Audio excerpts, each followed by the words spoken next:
Olá pessoal, tudo bem com vocês? Aqui é a Paula do Viagens pela Leitura e eu vim trazer uma resenha desse livro de Lígia Fagundes Telles, Ciranda de Pedra, logo depois da vinheta.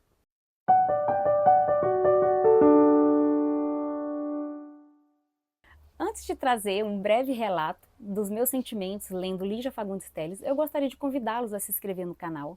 Deixe um like, deixe um comentário se vocês já leram algum livro da Lígia, se já leram esse livro da Lígia e qual livro vocês gostaram mais. Então vamos lá. Eu já li Lígia Fagundes Telles, os contos, não todos, mas eu tenho aquele livro de volume único e todos os contos que eu já li daquele, né, exemplar lá que eu tenho, que é aquela capinha azul, eu gostei de todos. Até então, lidos, eu gostei de todos. E esse aqui foi o primeiro romance que eu leio dela. E, inclusive, também é o primeiro romance que ela lançou. Porque ela escreveu alguns outros romances, mas ela recolheu, ela falou que não estava com uma escrita madura, e ela realmente recolheu e nós não temos acesso a esses escritos. Então esse aqui é considerado o primeiro romance de Lígia, ele é lançado em 1954 e podemos considerá-lo como um romance de formação, onde nós temos aqui a Virgínia, uma criança. Não é falado no início quantos anos essa criança tem, mas suspeita-se que tem por volta de 9, 10 ou 11 anos. Ela mora com a mãe, a empregada Luciana, e um médico chamado Daniel, que ela o chama de tio Daniel. Aqui o nosso narrador, ele sempre traz a história pela perspectiva da Virgínia, então iremos acompanhar a Virgínia. E ela está num lar desfeito. A mãe dela não se encontra mais casada com o pai, e sim vivendo com o tio Daniel e a Luciana. E com o pai moram as outras duas irmãs mais velhas dela. E esse pai tem uma vida mais confortável, mais uma vida. Ela sempre compara as coisas que as irmãs dela têm com ela. E ela tem essa vontade de morar com o pai. Mas a mãe dela encontra-se doente. Inclusive, esse Daniel, ele é médico, o pai dela é advogado. Ela está com um problema psicológico, um problema psiquiátrico, não fala qual é a doença que a mãe dela, né, tem. E o Daniel sempre cuidando da mãe dela.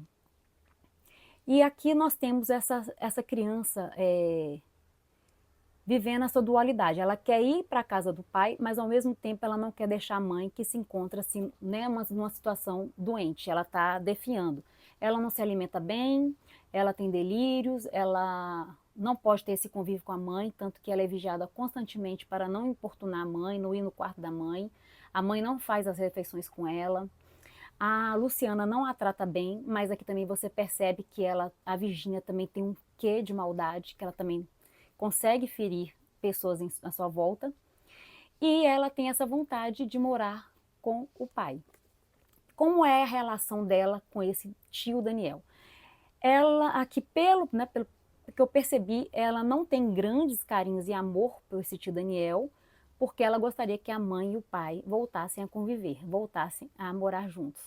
Lembrando que esse livro é de 1954, na época não existia ainda o divórcio. Então você imagina uma mulher, né, separada, convivendo com outro homem, como é que deveria ser a vida dessa família. Já o pai, morando com as duas irmãs, tendo uma vida de luxo. E sabe-se, assim, pelo que percebi também, o pai dela é um pouco amargurado por essa traição que a mãe, Laura, né, que a Laura cometeu. E então aqui nós temos ela se comparando constantemente com as duas irmãs mais velhas, que têm 3 amigos.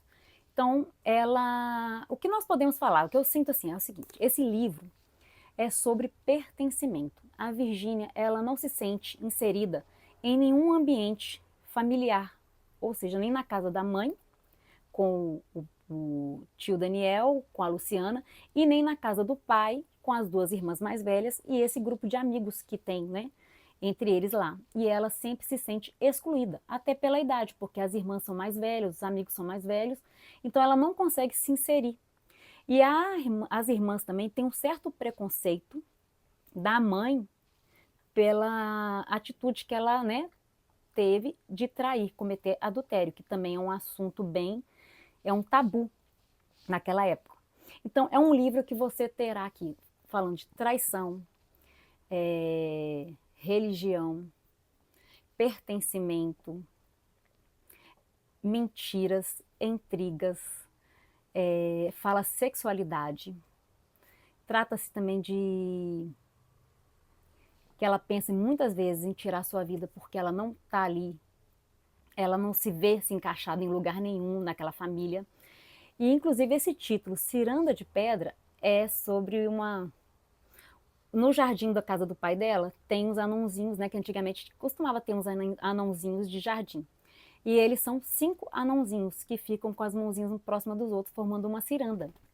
E ela tenta se adentrar nesse círculo para poder fazer parte, mas ela não consegue. E esses 5 anões são as 2 irmãs e os 3 amigos. Então ela não consegue se sentir inserida naquele ambiente.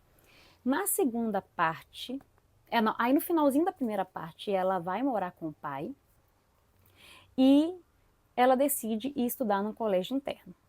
A segunda parte, ela retornando mais adulta, também não se fala muito bem a idade, mas por volta dos seus 20 anos, e ela vendo, né, esses segredos, essas mentiras, coisas que ela não conseguia ver de criança, essas pessoas hoje ali mais velhas, e ela conseguindo descobrir segredos, né, que essas pessoas têm, e ela percebendo que essas pessoas também não são tão perfeitas assim como ela imaginava. É um livro sensacional, é um livro curto, 224 páginas, deixa eu ver isso aqui mesmo, 224 páginas.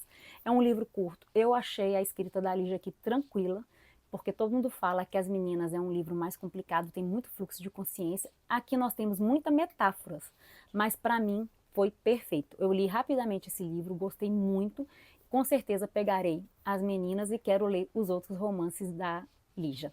Eu espero que vocês tenham gostado. Foi um vídeo curto, não quero falar muito sobre a história, porque qualquer coisa aqui também pode ser um pequeno spoiler, mas é uma história muito interessante.